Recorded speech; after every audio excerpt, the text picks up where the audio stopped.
May I ask people, are you ready? Are you ready for this? Hey, je commence à m'améliorer avec ma plateforme. Excellent, excellent. Bon matin.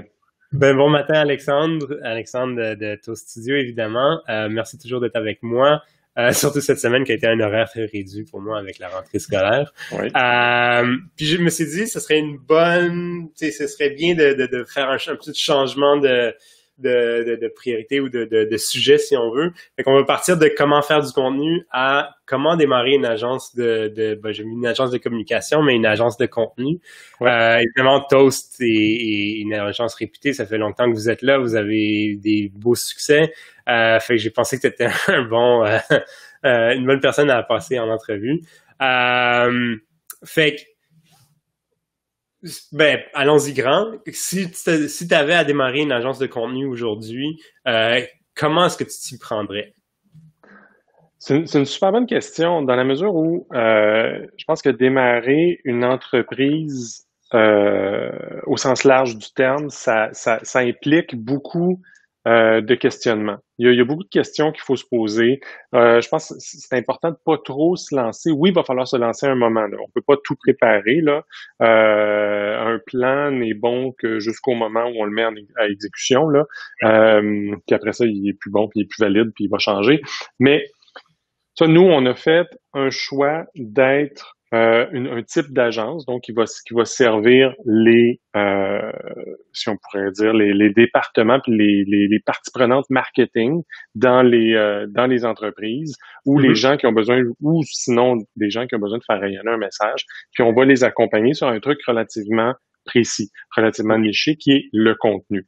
Mais tu sais, même dans ton titre, tu mentionnais, le titre préliminaire était de démarrer une agence de communication, par exemple. Ça, c'est un autre choix qui peut être fait aussi, Ouais. ou qui vient placer les interventions de l'agence, les services qui vont être offerts dans un schème relativement précis. Donc, il faut au départ toujours un peu choisir qui va être notre client, avec qui on a envie de travailler. Les problèmes de qui on aimerait résoudre ou les problèmes ou les problèmes de qui on aimerait pouvoir contribuer à les résorber. Et après ça, de dire, OK, mais qu'est-ce qu'on va offrir à ces gens-là? Puis le carré de sable va être plus ou moins large. Il y a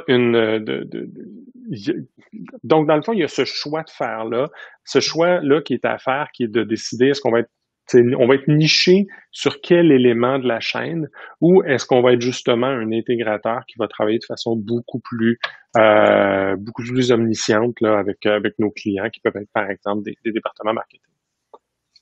Puis là, tu me parles de nicher, parce qu'évidemment, c'est un sujet que je lis beaucoup, surtout que depuis que je suis parti à mon compte, évidemment, je mets une agence, là, je suis tout seul, mais tu sais, quand même, j'en lis beaucoup sur le sujet.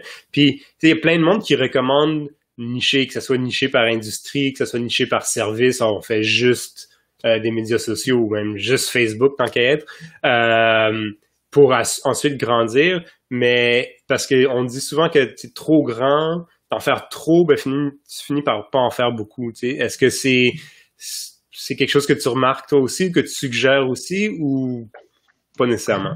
Ben, je pense que nous, tu sais, au cours des 20 dernières années, on est parti, on a voulu au départ être relativement niché, on voulait travailler au niveau du web, c'était le début des agences digitales, on voulait travailler au niveau du web, puis de par le développement des affaires qu'on faisait, on a décidé d'élargir puis commencer à faire de l'imprimé, puis faire toutes sortes d'affaires, puis c'est devenu, tu sais, relativement large, puis à ce moment-là, on était beaucoup plus catégorisé comme un studio de design. Okay. Il est venu un moment où on s'étirait beaucoup parce que étant un peu en permanence en démarrage, on avait un nombre restreint de ressources à l'intérieur de l'entreprise et donc, il fallait demander constamment à des gens de faire des choses sur lesquelles soit qui ont un peu moins de fun ou soit carrément qui sont un peu moins bons. Parce que on avait un spectre très large. Le spectre très large, tu peux l'atteindre quand tu as une plus grande équipe ou quand tu as réussi à bâtir une structure de collaborateurs externes qui permet de supporter tout ça. Nous, c'était pas exactement ce modèle-là qu'on qu'on avait bâti. On essayait d'avoir les expertises à l'interne, puis les ressources à l'interne, mais on avait une offre très large. Fait qu'on est venu s'étirer un peu. Puis c'est ça qui a fait qu'il y a une dizaine d'années, on a décidé de se nicher beaucoup plus, puis de travailler exclusivement sur le contenu. Maintenant, Ok. après ça, à l'intérieur même du contenu, tu pourrais être encore plus niché. Nous, on a décidé de travailler sur un spectre assez large du contenu qui va de la stratégie jusqu'au déploiement. Mais il y en a qui font que de la strate de contenu, il y en a qui font que de la production de contenu, il y en a qui font que du déploiement de contenu. Nous, c'est un choix qu'on a fait. Fait on est un peu généraliste à l'intérieur de notre niche. Mais ce choix-là est super important parce que tu veux pas dire oui tout le temps. Puis tu veux être capable. Puis en faisant un choix d'être niché, c'est beaucoup plus facile de se positionner comme expert puis d'être la bonne ressource. Si tu pars trop large en te disant je vais prendre ce qui vient, tout d'un coup, tu es comparé à d'autres. Beaucoup plus quand tu te présentes devant un nouveau client, par exemple. Et là, le risque, c'est de dire, OK, toi, t'es plus petit que lui, qui fait la même, qui est aussi large que toi, ou ou qui, lui, est niché dans ce que j'ai besoin. Donc, ça peut faciliter le développement des affaires. Présentement, je pense que nicher est peut-être une bonne avenue. Ben, c'est ça, puisque ce que je t'ai dit plein de choses super intéressantes, puis il y en a une, c'est, tu grandis, tu sais, c'est-à-dire que oui, tu peux commencer une niche aujourd'hui, mais ça veut pas dire que dans 5 ans ou, tu sais, même dans 2 ans, tu sais, dépendant de la rapidité à laquelle tu grandis, que tu peux pas, OK, ben, là, on va rajouter un autre volet où on va servir une nouvelle industrie ou quoi que ce soit. Fait que c'est pas parce que tu commences une niche et très spécifique que tu peux pas grandir au fur et à mesure, que ton agence grandit, finalement. C'est sûr que tu peux faire évoluer cette chose-là, puis cette chose-là va évoluer de façon naturelle. Mais tu dois à chaque fois évaluer, pendant que tu évolues, ce que ça va demander comme nouvelle expertise à ton équipe actuelle, ce que ça va demander comme nouvelles ressources externes, comme collaborateurs qui pourraient à qui il faudrait faire appel. Puis après ça, tu as posé la question, est-ce que ça vient diluer mon positionnement, parce que tout ça revient essentiellement après ça au positionnement. C'est-à-dire, quand je me présente de telle façon, et puis je suis l'expert de telle chose. Donc, je suis en mesure d'être très pertinent pour vous, le client. Si tu rajoutes des services, il y a un danger de diluer cette chose-là et que ça devienne un peu un problème dans la compréhension du client puis du client potentiel sur t'es qui vraiment. T'sais. Je comprends. En fait, là, tu sais, comme tu m'as quand même explosé le cerveau un peu parce que tu as dit, ça vient au positionnement. Puis je pense que c'est ça qui est hyper dangereux quand on essaie de tout faire ou quoi que ce soit. C'est qu'à un moment donné, c'est que tu deviens rien finalement. C'est que tu deviens un peu monsieur, madame, tout le monde, comme tu disais, à un moment donné, tu fais comparer. Tu sais, si tu essaies d'en trop faire, ben là, à un moment donné, tu vas te faire comparer à n'importe quelle autre agence qui existe, qui a peut-être plus de ressources, plus d'équipes, plus d'historique, plus de bons cas, tu sais, ou de succès ou quoi que ce soit. Fait que c'est là où ton positionnement devient hyper intéressant. Puis je pense que ça, honnêtement, ça c'est l'un des plus gros takeaways que j'ai eu à date. Mais puis je voulais peut-être jeter un peu le gear. Fait qu'on a le positionnement, on décide d'être une agence de contenu X. Peut-être qu'on fait juste du Facebook, peut-être qu'on fait juste des médias sociaux, peut-être qu'on fait juste l'agence, les industries financières ou quoi que ce soit. C'est quoi le rôle là-dedans ou comment là-dedans est-ce que on fait notre promotion? Tu sais, j'ai beaucoup travaillé dans des plus grosses agences, tu sais, les Cossette de soir, etc. Puis tu sais, on est toujours comme le cordonnier mal chaussé là, tu sais, à l'époque là, quand j'étais là il y a longtemps. Ouais, ben t'es pas super beau, blablabla. Puis tu sais, en même temps, on vendait des super beaux sites. Comment est-ce qu'on fait la promotion d'une agence en 2020, 2021, 2022, etc.? C'est pas facile. C'est pas facile parce qu'après ça, il y a un choix dont on n'a pas parlé. Il y a trois. Tu peux vraiment puis là, il y en a d'autres, là, mais entre autres, les trois façons de se positionner peuvent être justement par verticale, par une industrie en particulier, par horizontale sur un service très précis. Nous, c'est le contenu à travers toutes les verticales. C'est ce qu'on a choisi. Mais après ça, il y a un troisième facteur qui est le facteur géographique. De décider où est-ce que je vais justement travailler. Puis j'amène ce facteur-là parce que tu parles de faire de la promotion.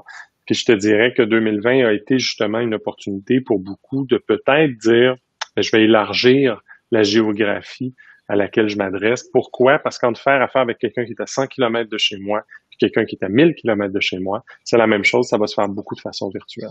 Donc, après ça, Si tu es très niché, tu peux dire, OK, parce que des fois, on est tenté d'ajouter un service parce qu'on a l'impression d'avoir ratissé tout ce qu'on connaissait. Mais si on est très niché, on peut peut-être justement aller chercher plus de clients potentiels sur une plus grande géographie à la place. Donc, comment faire justement son démarchage en 2020? Il y a beaucoup d'outreach qu'il faut faire. D'outreach un à un, qui est vraiment de dire, laissez-moi vous présenter ce qu'on fait. Dans tout le respect, je vais faire ça très rapidement. Je veux juste savoir s'il y a des atomes crochus. Je ne sais pas, à la limite, nous, on le fait de cette façon-là. Je ne sais pas en ce moment exactement votre situation puis si vous avez besoin, mais je veux juste vous présenter rapidement ce qu'on fait. S'il y a quelque chose qui accroche, on va se refaire une deuxième présentation. Je pourrais aller un peu plus loin. Puis à la limite, vous pourrez me présenter vos objectifs, vos enjeux, puis vos problématiques sur les 12, 18, 24 prochains mois. Puis on pourra discuter. Nous, on le fait beaucoup de cette façon-là. On fait aussi toute une démarche de créer des liens. Sans nécessairement présenter très précisément ce qu'on fait, on veut créer beaucoup de liens dans la mesure où on va justement ratisser très large, créer des contacts qui sont faibles, mais des gens avec qui on va avoir l'opportunité à qui on va avoir l'opportunité d'écrire ou de faire justement cette présentation-là.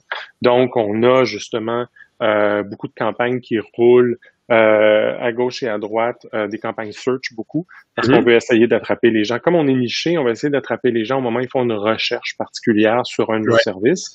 Donc, on a beaucoup de campagnes search qui roulent. On a des campagnes de reciblage aussi, juste pour regarder ce qui se fait. Mais nous, le grand moteur de ce qu'on fait, en tout cas, du moins chez Toast, là, un des grands moteurs de mise en marché, si on veut, puis de promotion, c'est une infolettre qu'on envoie de façon hebdomadaire depuis presque 8 ans, 8 ou 10 ans, je pense. À tous les lundis, on envoie ça. Fait qu'on a plusieurs milliers d'abonnés qui, justement, entendent parler de nous. Puis, on fait pas la promotion de nous-mêmes. On veut juste rester un peu top of mind. Et au besoin, ces gens-là vont nous contacter. Puis, dans notre cas, 80% de nos nouveaux clients étaient abonnés à l'infolette depuis un certain temps. Donc, ils nous contactent au moment où ils sont prêts. Mais on a créé le lien au fil du temps avec justement le partage d'informations, puis le partage de savoir, puis d'insights par rapport à ce qu'on fait de très particulier. Donc, cette infolette-là est un facteur clé dans notre façon chez Toast de faire notre promotion. Puis là, l'infolettre, évidemment, c'est quand même du monde qui sont abonnés. Est-ce que vous avez déployé des stratégies vraiment pour avoir des abonnés ou c'est juste un peu de façon organique au fur et à mesure du temps, vous avez accumulé des abonnés ou c'est vraiment on va bâtir notre audience? Je dirais ce qu'on fait, beaucoup de notre objectif, je parlais des campagnes search tantôt, les campagnes search qui vont amener les gens qui ont une intention particulière sur notre site, par exemple, vont être ciblés avec une invitation à s'abonner. Il va y avoir un petit pop-up dans le coin qui va les inviter à s'inscrire. Donc, on veut essayer de dire, regarde, on top l'information, on est peut-être une bonne personne, on veut pas te vendre tout de suite, mais si tu veux garder le contact, fais juste nous laisser ton courriel, puis on va te donner de l'information, on va te former, puis on va être généreux avec toi toutes les semaines. Puis si tu as besoin de nous, fais-nous signe, tu sais où nous trouver. C'est un peu ça la prémisse de base. Là. Nice. Écoute, merci beaucoup Alexandre, c'était vraiment intéressant. C'est un sujet, je pense qu'il va falloir approfondir parce que j'ai encore une question pour toi. Mais merci beaucoup de ton temps et puis sur ce, passez tous une excellente journée. Super, toi aussi, merci. Merci, bye.